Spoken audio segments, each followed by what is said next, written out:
we have a truly global and international guest on our podcast. You are fairly accustomed with the education system. So, what are some of the changes that you see? I look at this realistically. Most of the education systems that we know nowadays is not going to be here within the next 5 years. AI will be a big catalyst here or change maker that will force us to rethink this. And quite honestly, I don't think it will go gently. I believe it's true that a lot of white collar jobs will be automated. Companies will not hire more people in the future. They will hire experts that are highly paid. We saw that a little bit, and it's very extreme with this meta AI team. And I'm making bold statements here, but I believe we have to depart from this idea that there are safe jobs in employment.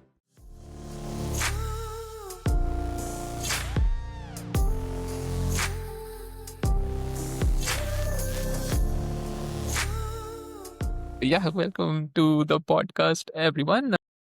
So, this is an incredibly special episode because for the first time, we have a truly global and international guest on our podcast. So, if you were thinking from maybe the teasers, what is a foreigner kind of doing on the IT podcast? So, it is because Peter and I had connected over LinkedIn, and he is actually teaching a course on industrial design in IIT Hyderabad. He has also been in the cutting edge industrial design with, and also merging it with the future of design education.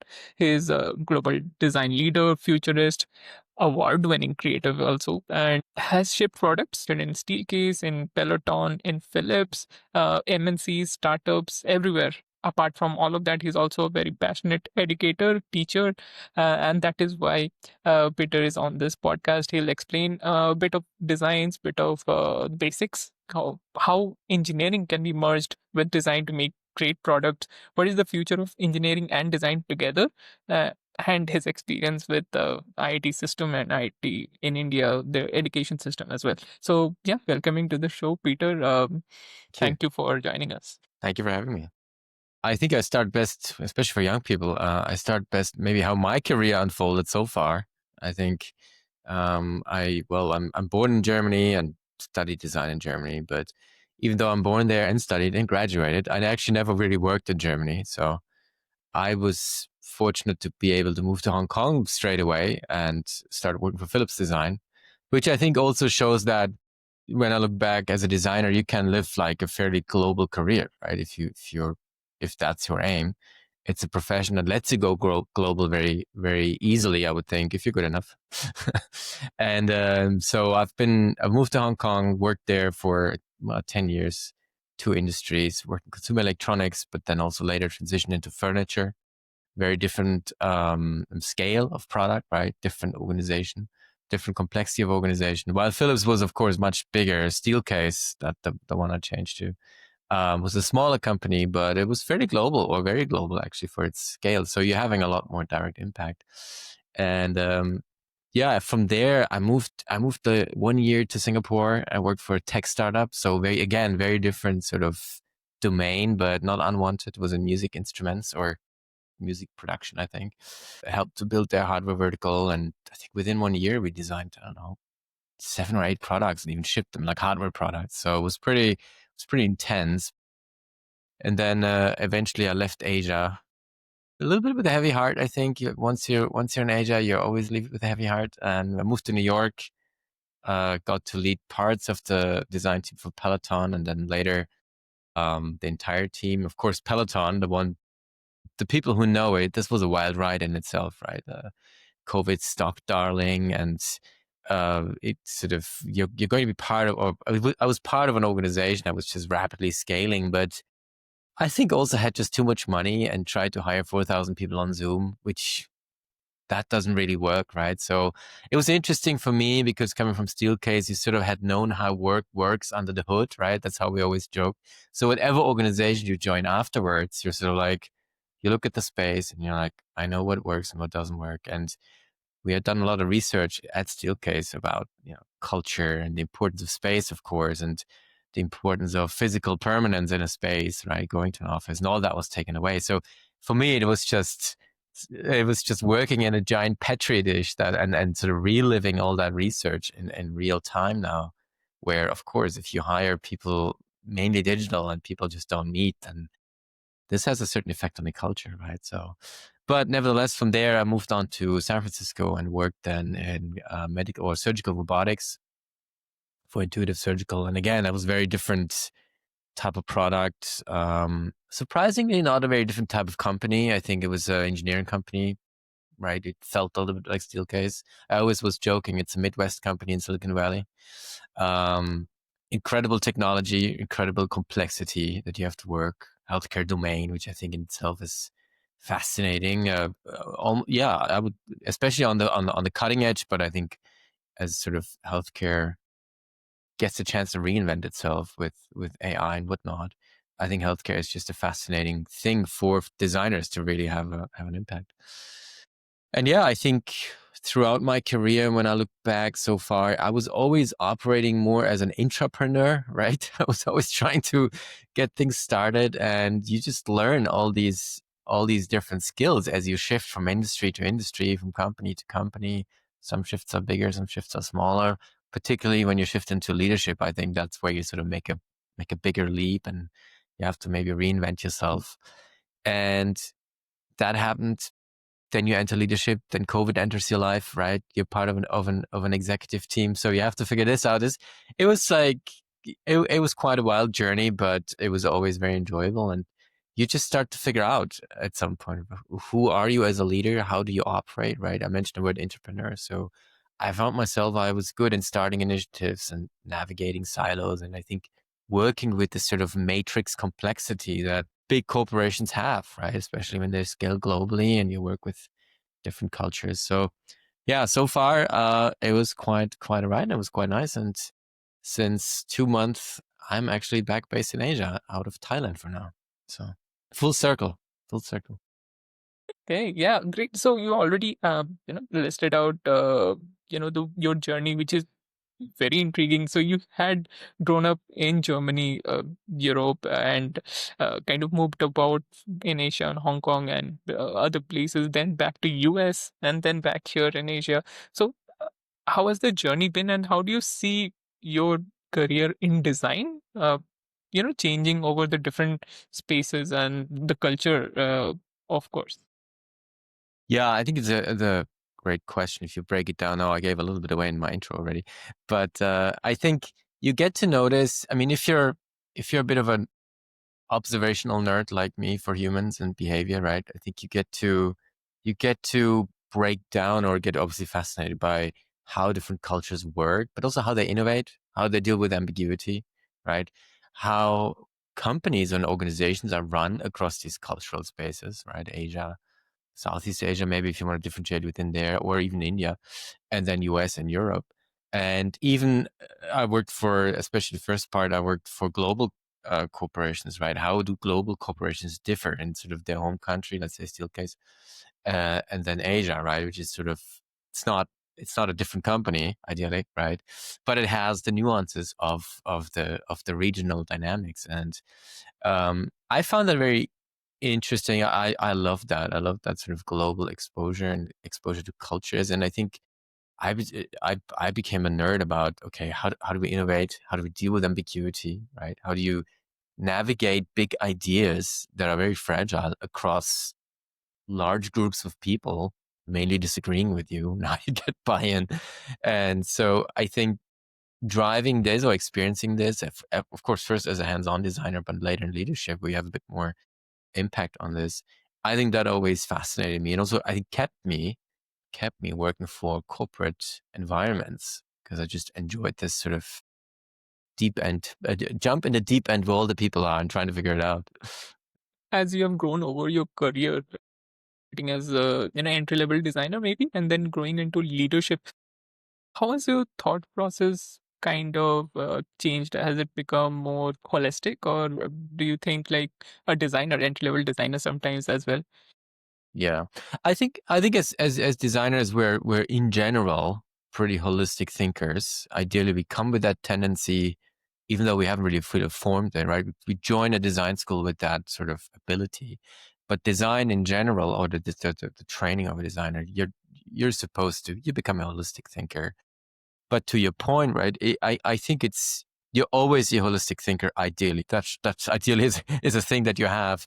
But as a hands-on designer in a younger stage of your career, you do that in that scope that's been given to you, and you're ideally. I always tell students, never work as hard for anyone else but yourself, right? So work that ability to self-reflect and figure out how you are in an environment, what works and what doesn't. I'm surprised that a lot of young people just like, I have that eventually later in life, that learning curve. But I think it's important to have it because you figure out exactly what you said, right?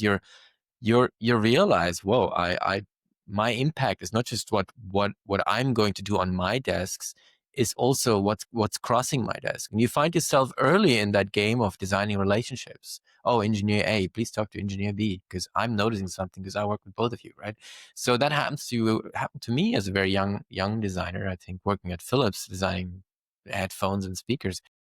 So you already get a bit of a feeling like, okay, I just sometimes, sit in meetings and it's not about me. I'm just helping the team to navigate circumstances. So you're in that holistic mode already. But of course, as you grow, that holistic scope sort of broadens. And, first you design products, you design product families, you design product ranges. Maybe you later take care of part of the portfolio. But then as you go into leadership, where it gets even more holistic, you're not just taking care of all of this. Now you design, relationships with people, you design teams, you design how these teams work. So yeah, I think I found this drive of designing always striving to the next bigger framework, to have more responsibility, to have more impact, or to figure out where's the next level that I have to change to have a more fundamental impact, right? And when you change leadership, people's leadership, you then go about, where's this screw that I have to adjust so that the people that work in my team have an easier time, have the obstacles removed, et cetera, right? Grow. I mean, you're also now taking care of people's career paths, which is a different responsibility. And so you're obviously being even more holistic when you're sort of working closer to the top, because then you're not just taking care of design. And I always say, as leaders, we're not just designing, right, the product and what's happening in our org. We're also helping to design the culture of a company. So we have multiple teams where we have our fingers in, right? Is it the leadership team that we're part of, or people on your level, right? You meet regularly with engineering leaders. So you're having a different scope to take care of, and that's not just design. And I think as leaders, we're in the business of design, but we're also in the design of business, I guess. Yeah. That's wonderfully. But if the viewers haven't figured out already, it's going to be an episode about design. And one of the reasons I'm wearing this T-shirt is one of the most iconic designs ever created of the Superman logo. So yeah, that is great. Thank you, Peter, for your explanation. Moving on to some of the other questions, like you are currently you were lastly designing products for the medical field, like medical devices, which are uh, currently, it's still in the evolving stage. We would say it's not widespread. It's focused on very specific areas. So, what are some of the challenges that you face regarding designing for medical devices, which may be intrusive, maybe not for everyone, but what are some of the specific challenges that you face? Yeah. Yeah. I gave it earlier a little bit away that I think the medical space, the way it's developing on all fronts, right? From like digital healthcare facing touch points that are maybe even end user facing, all the way to hospital systems, medical devices anyway. I think there's a huge space for designers that's becoming attractive now, and I think where we can have a lot of impact. I think, of course, I mean, you look at the medical industry, and it's a very risk averse industry, right? So there's a very very little very small risk tolerance. So you're designing always for risk mitigation. And of course, a highly regulated environment. So that's something that you have to be just aware when you enter the industry, right? I've seen younger people joining any regulated industry, and you're like, oh, I cannot really do all these things. If that is something that doesn't really, or something that keeps you engaged, then yeah, that's good for you, because you need to have a lot of thick skin, I think, sometimes, to just go through some of these regulatory requirements and what it means for design, what you can and cannot do. I found it fascinating. I think so. I worked in a surgical robotics company where certainly more the cutting edge, right? It's not like the state of care right now. A lot of surgery is still done not with robotics, although it's a rapidly growing industry. So that's great. And that's driven by that these type of procedures with the robotic system are becoming more affordable. At the same time, they're now designed in a way that the user experience is just on a level where you can train it right pretty well to new surgeons, but that threshold of adoption has just gone down. And in fact, younger and new surgeons, they go for robotics first eventually. So it's definitely like a change in that field, which is super fascinating to witness. What I found generally interesting, I think, is you're designing what I just said for this heavy regulated field, but you're also often designing for not just, you're designing for a very specific user, in this case, a surgeon, right? But you're also designing for this team that's around the surgeon, and that team is in different spaces of an OR. So you're designing a little bit, not a little bit, depending on where the procedure is and how it goes. You're designing for the surgeon, the team, when everything goes well. And then, of course, if something goes wrong, this design, this solution, this product still has to perform. So you're often also designing for what happens if there's an issue, right? And a team gets high stress levels. So how is something resolved? So it's very sort of complicated to figure this out. And I think it requires to work tightly integrated with engineering, with human factors, right? Test solutions early on. And I think there's when working at Intuitive, that was a pretty big in-house design team. I think the sort of more conservative way of working for medical device companies for industrial designers is via a studio, right? There's an agency that then is brought in and does something, and then they go away, maybe come back. But I think working very deep in house with decision makers very early on in the process, this is where designers, I think, can bring a lot to the table, especially, let's say, in this example of robotic systems.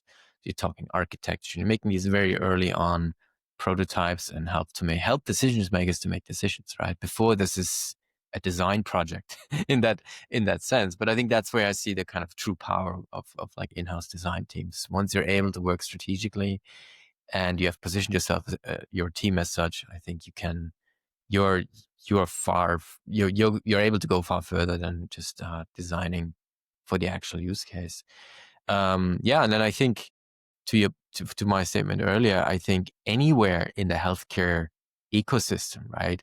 I think as information becomes easier available, we have now generative systems. We have obviously this hypothesis that for healthcare, AI is going to be wonderful. We'll see about that.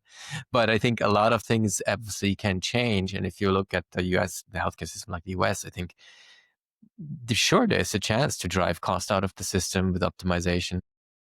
And I think as everything becomes more data driven, data has to be organized, has to be made accessible, right? So I think there's a lot of room for designers to help companies to build digital products, but then they also ideally somewhere have a physical touch point.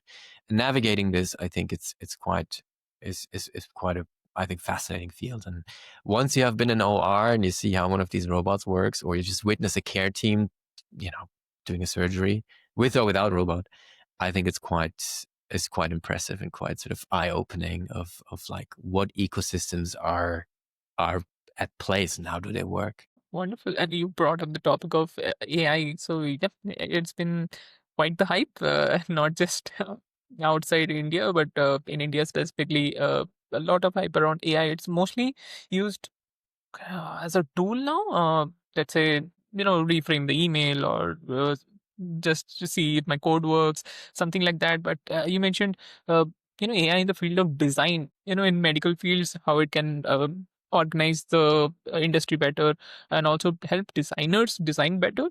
So, what is your thought process on that? Like, will it be a game changer in the way that it has already started taking a few of the tasks for the younger designers more like they don't have to learn the tools immediately, spend their time on that, maybe become more holistic, as you said before?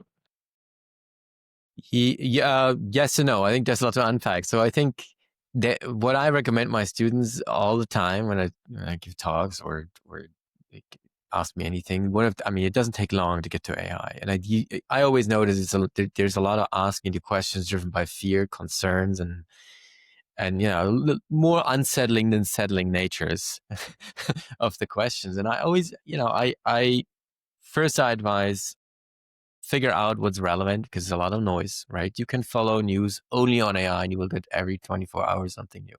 So that obviously is stress inducing. So I always first recommend zoom out, figure out what are the macro trends, what matters when, right? Not everything is relevant all the time in that industry or that fast, fast developing field.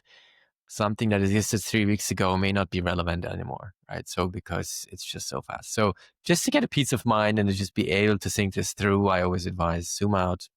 Let's calm down here before you jump to like, oh, my job's gonna go away. Does it even make sense to, I don't know, exist anymore? Right? So of course it does make sense. And a job, well, it will change. And honestly, I think a lot of jobs that we know today will go away, and that is okay to some extent, right? It's just now I can unpack this a little bit later, but I think for design, you mentioned already tools. I think we will obviously see as things get more automated, right, and faster, and I call it hyper automation. Sure, it starts right now on email summaries and all the kind of boring stuff and stuff that we anyway don't really like to do. Great, AI will take care of this. It's also fairly simple tasks, I would think. It's not like an email summary. It doesn't have to do with like complex reasoning. So, um, but then as we're moving on from there, of course, we have all these hypotheses and promises and yes, great advancements in healthcare. And yes, if we scale these things further and if we look what could happen and what's possible given what we know already, and that's a bit of a caveat because there's a lot that we don't know that will develop based on what we don't know, right? So sure, there are great chances and there's probably fantastic advancement somewhere. And then there are also these other parts that are probably not so great. And not so great here for me means that depends where you stand, right? I think it also depends how maybe naive you look at this, where you are in your stage of in your life, and how much exposure you had to the world. So all of this sort of lets you maybe as a young person, okay, am I concerned about this or not? So I think yes, we'll get to see a lot of this sort of automation of the boring tasks, what happens now. That's all fine, right? But I think for coming back to design a little bit more, we will see new tools that do probably a lot of the executional part, not by themselves, but with like less and less human sort of stewardship, or we're transitioning to stewardship and we're maybe not using the mouse ourselves anymore. So more prompt-based design systems, which I think is super fascinating to me. I think will lead to faster iteration, faster prototyping. If the handshake between towards physical prototyping, right, is designed well. So 3D printing used to be a hype. It's not quite so much anymore right now. Maybe it's a good thing actually. I believe once the hype is over, you can actually start doing the work. So I think we will definitely see the workflows of for what designers right now and how we work it in a, let's say, corporate environment. We'll see it speed up. We'll see it enhanced. There are probably still designers in the loop, but that role that you mentioned of designers, I think is also going to change. And over time, I would even go and say it's significantly transformed. So you mentioned like you talk to young designers all the time. You are a passionate educator, design education in general. So that is where I would go into the next question: is what led you to becoming a teacher? Was there a passion, or did you see some gaps in the education system that you wanted to correct? I think it was a bit of both, sort of um, like a growing transition, surely following a growing interest, right? But I think if you're somebody who's in generally interested in systems and frameworks and trying to have, always looking for that. So where is the flaw here that provoked this particular part to go wrong, to go this way, or be sub-ideal? I think you look at the world, and for me, it was always like so fascinating. If we have this behavior here en masse in a community or whatever, what would we need to change to just not have this anymore or have it slightly less intense, right? And I think you just find yourself doing this exercise more and more, like, oh, okay, we would change this and this and this. Oh, education. I guess we would change if we could teach this in school or teach young adults this, or do, I don't know, let's say design study, change it here already. We wouldn't have maybe these particular outcomes. And I think that sort of became a driving question, or just a just a habit to ask myself this. And then at some point, I don't know what I somehow got into teaching something somewhere, and I figured out, oh, okay, you sort of start to realize, ooh, you can have impact by what you say, how you run a project, how you run a workshop, right? And you're, at some point, young folks come to you and say, like, this was great. I never looked at this.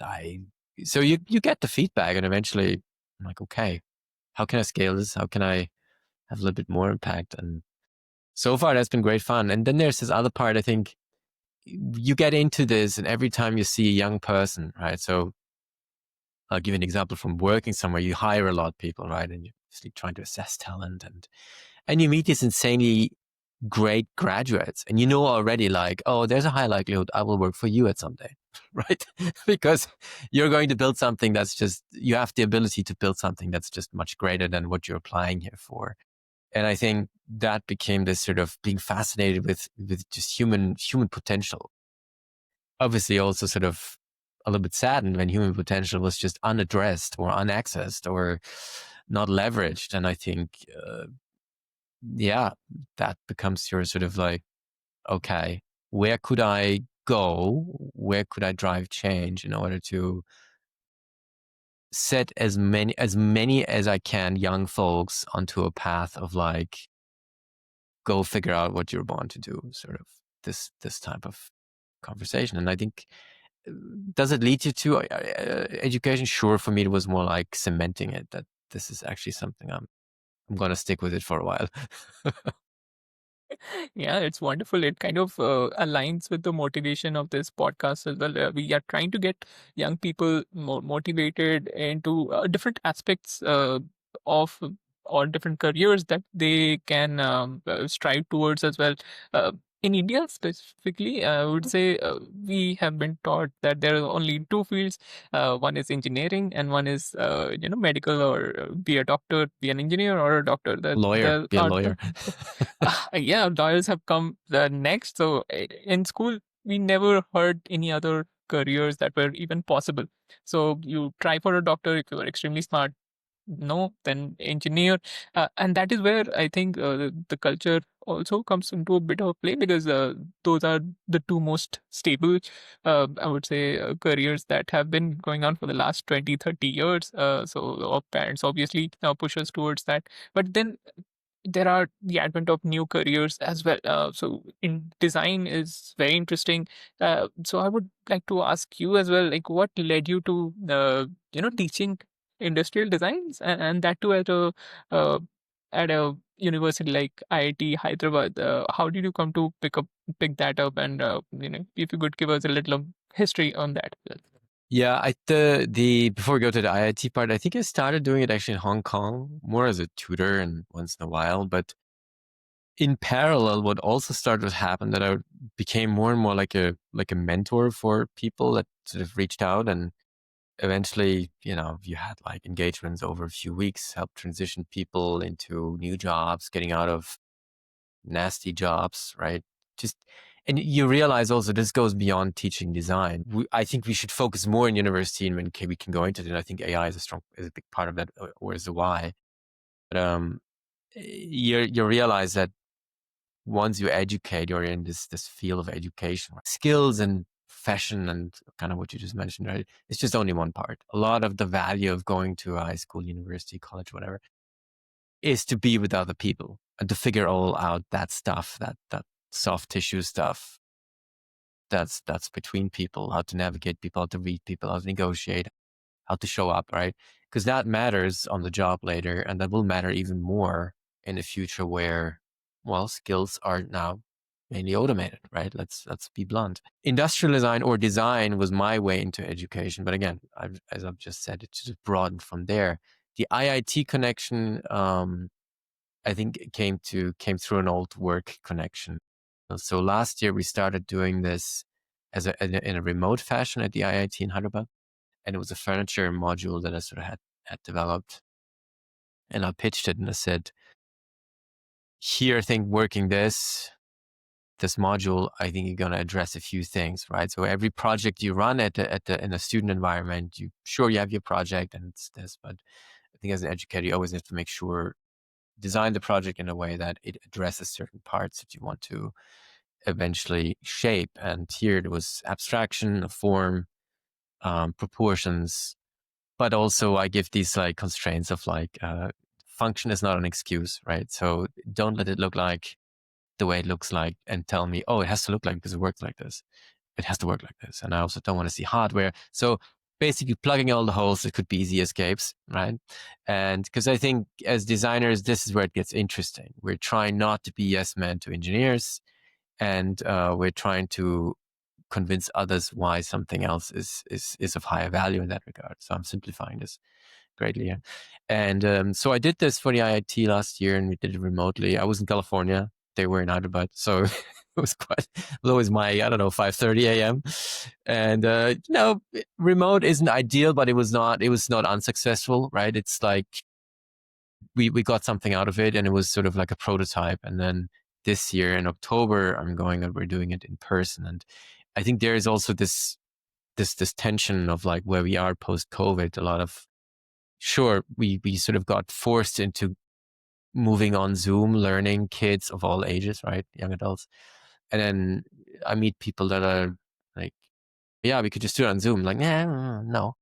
Physical spaces and being together, coming together, having a destination, especially in design, physical stuff, right? You work for humans in real scale.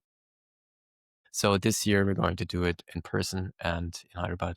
And I think I hope that will be great. It's the same prompt, different class.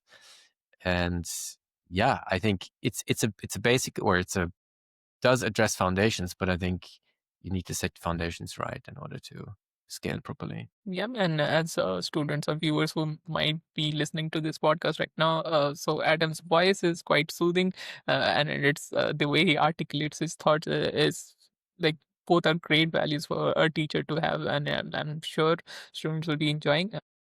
Maybe if some of the classes are available online, I can learn a bit of industrial design as well. You are fairly accustomed with the education system now, only design related if we talk about it. So, what are some of the changes that you see? Are fundamentals the same, or do you need? Do you think that we should evolve with the times? And what are the new things that are coming up? Well, I think it goes a little bit back to our initial conversation about AI, right? And we've mentioned it a few times now. I think the way I look at this, I'm fairly blunt about these things, and people call me like, I don't know, you're looking at this too gloomy. I'm like, no, I look at this realistically, right? I think most of the education systems that we know nowadays, be it tuition based, it's not going to be here within the next 5 years. 10, okay, I'll be gracious, 10. I think that has to change dramatically, right? I think, and I'm not sure if it maybe depends on the country, the nation you're in, how proactive education can go ahead of this. I would think it can. Private institutions are eventually almost the key to reinventing this. I think we're also seeing, unfortunately, there's a fading belief in government systems. I think that to me plays into that too. So look at the Western world, look at Germany, look at Europe, look at the US. Education and has become like it's a ping pong ball of what culture wars and politics, and so it's quite bizarre that we can land rockets on the tip, but we sort of unable to reinvent education. And we all know that this is only working sub-ideal right now, right? So I think AI will be a big catalyst here, or change maker that will force us to rethink this. And quite honestly, I don't think it will go gently. I think we're, as collectives, unable to prepare for this. We only react as big communities when the house is on fire. So the house has to be on fire. I think that's what it comes down to. There are private institutions, right, that are eventually sort of thinking ahead, and they can because they're private. They fund themselves differently. they have different other constraints. But as a whole, I think ask yourself the question: if in where are we? 2025. We have ChatGPT 5, right? This thing is sort of post COVID, still in its infant baby version, right? It can do what? PhD math. So we often hear, of course, PhD and GPT in one word. So it's the infant version, right? It's the dumb one. It's a child. So imagine, just do the thought exercise, take it 10 years further, right? What can it do? And not just that, I always tell or try to sort of educate people on this, like, it's not just this one product. Don't think it this way. Think that everything around it is also getting automated, connected, digitized, whatever, right? So once these systems plug together, it gets really interesting. And I think it gets really fast. And it gets pretty obvious that the human in that workflow, I'd call it as such, is the slowing down part.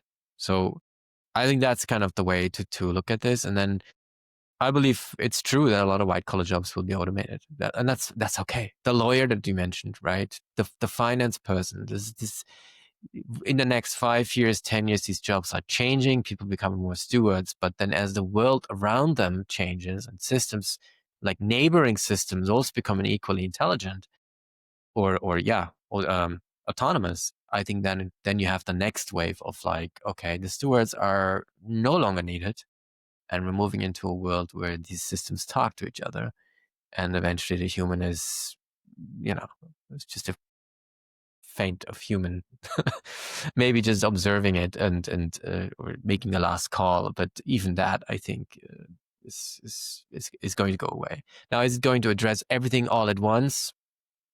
Probably not, right? There are industries that are prone to disruption earlier than others. But I think overall, it will go at a rate of, or at a pace that is probably unsettling, right? Now, we always had technological advancements and jobs got lost left and right. And remember when the internet came, bookstores were about to die. It turns out they're still here. But we're also buying more books online than ever before, right? So things are going to coexist for a while. But I think here that change, that revolution will be so fast that you will see that not just within a lifetime, you will see that within the quarter of a lifetime. And I think that's where the unsettling part is, because so far, and that's again something how I talk to my students about this is like, measure the world in deltas. Don't measure the world in absolutes. The world is nothing is ever absolute. Everything is correlated to something else. There's something left, right, front, center, above.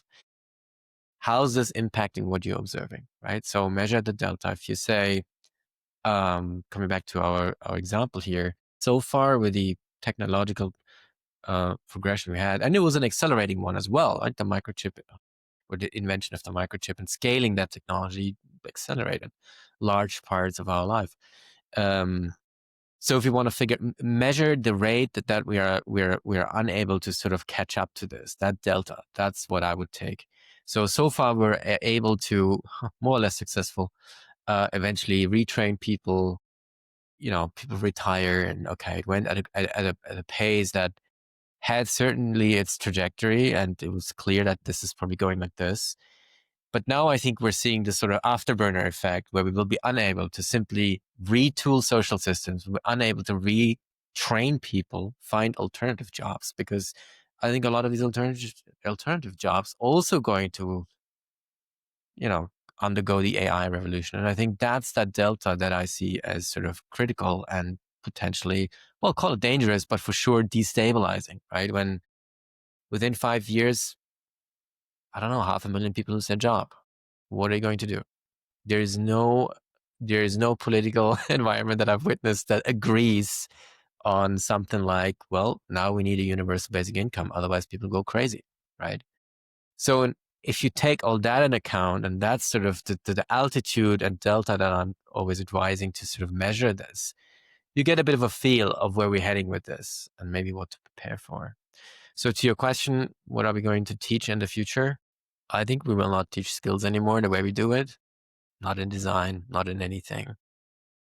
I think the future of design here lies more retooling design towards entrepreneurship, right? I also believe that what you and me went through, okay, university, graduation, job, working for a company, I don't think this will be the norm. I think this is going to mainly fade away, this sort of conservative way of making money. I think young folks have to figure this out differently. Companies will not hire more people in the future. There's simply no need to do this. They will hire experts that are highly paid. Okay, right? We saw that a little bit, and it's very extreme with this Meta AI team. Looked hilarious on paper, but I thought it was actually a glimpse of the future. There will be few very specialized people who know something that enables a lot, and these people will be sought after, and they will get high salaries, and they will work for somebody for a while, and that while probably is getting shorter and shorter. So I think the future here for young people is more like, how do we train young folks to generate value and income by making their own ventures? And these ventures, they may last like, I don't know, in 20 years, they may last a week, a month, maybe 6 months, then they close it down. They find another group of people, build another venture, do this. And I think that's how they will generate income.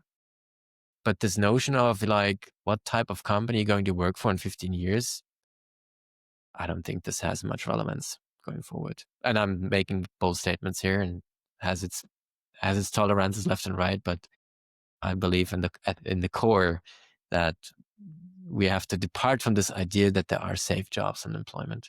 Yeah, actually, yeah, it makes complete sense. As we move forward with this AI world, it is going to become less and less predictable. Think it, as we are sitting in 2025 trying to perceive like what will happen in 2030, the future might look entirely different. So what we are talking about, right? And also to mention a quick fact here about how AI has progressed. It is only in 2022, like the first versions of the AIs that were coming up. It's only been 3 years, and as we are speaking, it's only an infant. And in 3 years, very specific context I'll give you. We are talking on the IIT podcast. IIT JEE is considered like the toughest engineering exam in India and maybe possibly in the world. And and this year in June, it came out that certain models, AI models of Google, Gemini, and ChatGPT, were able to crack the IIT exam, and not just crack it, they were able to achieve the top marks, even beating the current students in this year. So it's already at a stage where it is 3 years old and smarter than most teenagers. In fact, smarter than the smartest of all teenagers. So yeah, it's only going to be bigger and better from now on. So it's going to be a hugely unpredictable uh, future, and also it kind of brings into question like as you mentioned the whole education system. What we were taught was this conservative ways, like study for 12 years, go into good college, wait for getting placed in a great company, try to make it there. If not, maybe wait 10 years, try to create your own venture, and then try to employ people and maybe live a happy life. But then, as you said, it looks more and more like a short-term gig that you will try out, fail, maybe succeed in some big way. It will be more like a trying it out and maybe succeeding or failing quickly rather than waiting for 10 years, right? So yeah, and so it has this effect on education. Do we still stick to the system? um those are bold statements that you made, but makes complete sense. We have been listening to a lot of podcasts on very specific platforms. If I mention like a diary of a CEO, where people come in and try to make sense of what AI means to them and what it will mean 5 years down the line, and they're almost aligned to what you were saying. So yeah, so advice. What would you advise the students in this case? Yeah. Yeah, I think we're looking. I think the way, if you set like a new foundation, right, and it's not just in design. I think you will need it almost everywhere. I think systems thinking, I think is going to be huge in the future, and just a core discipline that you sort of as a young adult need to figure out, right? Read the world, recognize the world and its systems and the correlations. I think the cross-disciplinary collaboration that will be still there, working with other humans. We had it earlier a little bit, like the true value of going to in the future, going to a place with other humans is because of humans, not because of what you learn there. So figuring out how you work cross-disciplinary, also in the world with AI, right? And maybe cross-disciplinary, the word discipline is maybe actually not even there anymore, right? So that discipline, I say it for design, I often give this example of, I think one of the things that we have done in design that is, I think, a bit of a disservice to our profession is that we have just siloed it, right? We have the digital, we have the UI, we have the service, we have the space, we have the ID. And we all treat it as like different design disciplines. And I think as this sort of emerged and driven by tools and domains and as domain knowledge and all of this, to me, it was a bit of evidence of like how much we have equated in design and education, design with like operating tools, right? And I think as we move into a more automated and later for sure automated or prompt-based and 50% automated tools, I hope we're getting back to like looking at this as design, as a mental model, as a methodology, and that space that I'm executing in, right? But today I'm designing a space, I'm designing, I don't know, a toothbrush, design something else. And, but it's all just design. And because the systems and the tools are going to be automated in the execution, I think it will not matter. I think design will become even more versatile actually. And the actual domain of what you're working in is it doesn't really matter, right? I mean, as a designer, even now, you find yourself to apply your design brain to the problem on the job and what you want to make for dinner at home, right? It's the same thing. So I think I'm always a bit annoyed with this sort of like siloization that we've done, and I think it's not helpful. And I see here and there signals where design education is sort of trying to break this up and go back to sort of like a basic thing, which I think is good. So I mentioned system thinking, cross-disciplinary collaboration. I think communication skills of all matters, like human to human, right? And there's this interesting nuance that now we're developing systems and interfaces that lets us talk to them like humans, right? AI, it's fascinating. From the advancements in AI we compare to humans. Oh, it's just like a human. I'm like, well, okay, I get it. We kind of conceive ourselves as the highest, I don't know, the best possible outcome of what nature would use, which is probably flawed thinking. But there's a point where I think you cannot compare it to a human anymore. It will be better than a human, right? What will you say then? Oh, it's as worse as a human. Just imagine that, right? So emotional intelligence, I think, will be key. I think exposure to real world constraints. One of my concerns is we're just so absorbed in our 24/7 digital opium, screens scrolling everywhere. And this starts at a younger and younger age. And I find that very concerning. I'm not even that old, actually. So I'm just sounding old at this point. But it's, if you extrapolate this further, where this leads, right? I think this ability to unplug and to just experience the real world, I think is just becoming harder and harder. And I think if you want to be successful in the future as a young person, though, it's necessary to, as I said, see the world, see it in systems, in the connection, the connected circumstance it has, and work with that. So I think getting exposure to that is important. Hence, I'm also saying the future classrooms, they don't need more AI, they need more humans. Now, I'm afraid we're taking humans out of the classroom, put AI in it, and call it a day. But I believe that the success will be in getting more personnel in there. And then I think financial and business literacy, like being again, points towards this more entrepreneurial sort of undercurrent. Become good in figuring out how to create a venture, right? I think design education today and what it teaches you, you mentioned holistic innovating, I think is already a good substrate, right? Where a lot of people could benefit from this of like, oh, so iterate, pivot, work this out, scrap it, try again. That's how you work as an entrepreneur. I work with a lot of entrepreneurs and help to sort of guide and help to develop ecosystems, businesses, and sort of advise on that front. And it's always the same. It's like the reason why I'm able to step in quickly So work myself into their problem, right, is because that's what I've done as a designer all my life, right? You get a different brief, you work yourself in it. In an agency, you get a different brief from a different domain, you learn all about this domain. So this ability to dive in, synthesize, come back, build something with it, I think lends itself very well for an entrepreneurial sort of training that I think we may all need in the future. And yeah, I think start with these basics, and then maybe last but not least, something about the planet. I think we need to figure out, or I think first we have to depart from this, from this drum that we're all playing, that solving the climate is saving the planet. I think saving the planet is saving ourselves. The planet will survive this in whatever shape. We will not survive this in whatever shape. So that's, I think, a mindset shift we need to have there. I think this is lost on older than me generations at this point. I think the true impact there you drive with, start with young people, have them, equip them to fix this, but equip them.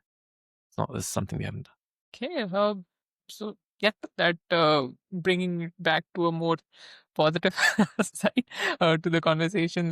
So yeah, we know about all of the challenges that exist, but let's say if we had to pick, a couple of fun challenges that you faced, maybe more specifically at teaching at IIT Hyderabad when you taught it online. What are some of the cultural differences that you saw? Maybe you thought, okay, I never thought about it that way. Ooh, that's a good question. I don't even know if there's so many cultural. I think, yeah, well, you have obviously the constraints of working remotely, and I'll give you a debrief in November how that went. But I think, I don't know if it's cultural. I think it's more where India is right now. There's a generation now, few generations already, that clearly recognize if I get this right, I can have a vastly better life than what my parents and my grandparents had, right? So that is the promise that kept the US alive in the 60s and the 70s. It's no longer true at all. Europe similar, right? But in a growing and fast scaling economy like India, it's like what we saw in China 20 years ago, right? So I think that's where you see that there's a different attitude of how I get to work, how I show up. I want to get this right? I have a chance to run this furniture thing here with this guy from San Francisco. That was me. So people show up. They're like hungry for this. And I thought that was great. It was a great drive behind this. And I think you can probably, I worked with other universities in India, also in person, and you see it everywhere. It's this like, I have a chance here to kind of excel, right? And I think that recognizing this just unleashes this like afterburner. And so I think that's great. It comes also with this other notion of like, as the country sort of as a whole is sort of galloping, right? Put a man on the, not a man, put the spacecraft on the moon, right? So significant advancements. I just read today, India is now the biggest market for the US AI companies, storming in, giving their product for free. Okay, we go. So that's not because of no reason, right? And I think what I witnessed though, and where I got a bit concerned is like this, let's say for education, this is a galloping forward and trying to skip instead of no. The basic foundation needs probably 1 or 2 years. We just cannot skip it, right? We cannot just find a shortcut here. This is about cultivation. This is about setting foundations, and that's about rinse and repeat. So that very like storming forward is great energy, but there is a tendency to sort of overlook what it takes to build this on a solid foundation as the individual, right? As well as maybe institutions that have to either want to reinvent or invent something new.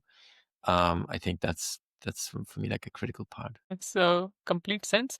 So let's say we are kind of winding down on the podcast. What is one book or podcast that you would recommend to every designer or maybe a student who's interested in design? Yeah, I think I think this is funny. There's one book that I keep on coming back to because I think it's more relevant than ever. I read it the first time probably pre-COVID somewhere, right? ChatGPT, all of this stuff was not near anyway. Nor was it on people's mind. Now we have AI since the 60s research, and it was deep mind, and we heard about this here and there, but only now it's like, okay, everybody gets sort of behind this. There's a book called Life 3.0 by Max Tegmark. Yeah. And there was a time where I tried not to recommend this book because I thought there must be a book that's more relevant right now. No, it isn't. I think this book, I'm reading it now for the third time. This book, if you listen or read to it, I think is the best I found so far that illustrates or gives you a good sense, right? It's not so much about facts. It's a sense of what we're in it for, most likely, right? So I thought this book to me was very sort of eye opening or mind opening, as in like when we talk AI and potential and opportunities, and also what's not so great about it potentially. That's a book I would refer. Yeah. And then I recently finished a book, maybe to give you two. Yeah, that was an interesting one. I finished a book on NVIDIA. It's called The NVIDIA Way, I believe. I forgot the writer. Interesting, certainly an interesting history lesson just on how NVIDIA came to be, but also the type of NVIDIA, the type of company it is and how it's managed and governed. And I thought there were some interesting examples in there that people who maybe are in management find interesting. So two books, similar domain, but very different sort of horizons that they cover. We'll link those books in the description as well. And for people who don't know, NVIDIA is one of the most highly coveted organizations. They're providing chips so that all the AIs can be powered. Very physical company, I'd say. It's not entirely into software. They're excelling in semiconductors. They're providing, as I said, all the power that is needed for AIs to succeed. So yeah, we'll move on to the rapid fire section. Peter, so I hope you're ready. Yeah. First question would be, do you prefer CAD designing, or do you prefer, designing by hand or pen and paper? But that's not a short answer for me. But anyway, pen and paper, CAD, sure. But again, what we talked on this podcast already, some people don't like to hear it, but CAD hopefully is going to go away. Do I spend 5 hours in CAD or give a prompt, it does it, and I review it, and I can move on to the next thing. So, but I like pen and paper or analog things because it's a slower way of thinking. Yes. So do you use Figma, or do you use something else for now? Maybe it'll go away. I use Figma here and there. Yeah, if I have to. Okay. Are you a morning person, or as a designer, or stereotype, is it more night owl? I think I used to be a night owl, but then now I'm a morning person. Maybe it has to do with age. I don't know. Do you prefer form or function? Oh, interesting. This could be a long answer, but I think I was always the kind of form nerd and aesthetics and sort of the philosophical meaning behind that. Most underrated design tool as of now. A pen and paper, very very easy. People think they need an iPad and a pen. No, you need pen and paper. One design trend that is about to disappear soon. Oh, that's a good question on design trend. I don't know. I give you one. I hope that will disappear as we maybe get education right on that end or different. I think a lot of young folks think the moment they can do CAD and render, they are designers. And then they flood the internet with their like very good looking images and sort of hypothetical products. So I hope it's pro and cons to it, right? It's good training, it's good muscle. Okay. But I'm trying to urge that it's more than that. It's more than that. So I hope the superficiality maybe goes away. And a lot of that also comes down to the AI as well. It's called AI slobs. AI creating all of those types of images and flooding the That could internet be. as well. Yeah, there you go. Yeah. Yeah. And future of design in 5 words. The future of design, designers being stewards or stewardship, algorithmic design systems that can be used a lot more by non-design trained people and will produce very good outcomes. I think that's a very exciting part for me. Those are more than 5 words, but That is great. Actually, very educative already. And as I mentioned before, listening to you makes has taught me a lot of things about thinking in a different way, specifically the AI related stuff that you mentioned, also the design related thinking about people who are not traditionally designed taught in design, maybe make it more accessible to people. Whatever you're creating, that has to be some sort of usability to it as well. So I personally learned a lot, and hopefully viewers and listeners who are getting this podcast on YouTube or Spotify will agree to me that Adam has the his thinking is very clear, and it's great that he's becoming an educator and already coming to India and teaching people more about it as well. So it's actually great. So thank you, Adam, for taking this initiative and coming onto this podcast as well. Totally, my pleasure. Yeah, thank you for having me, and we'll speak again.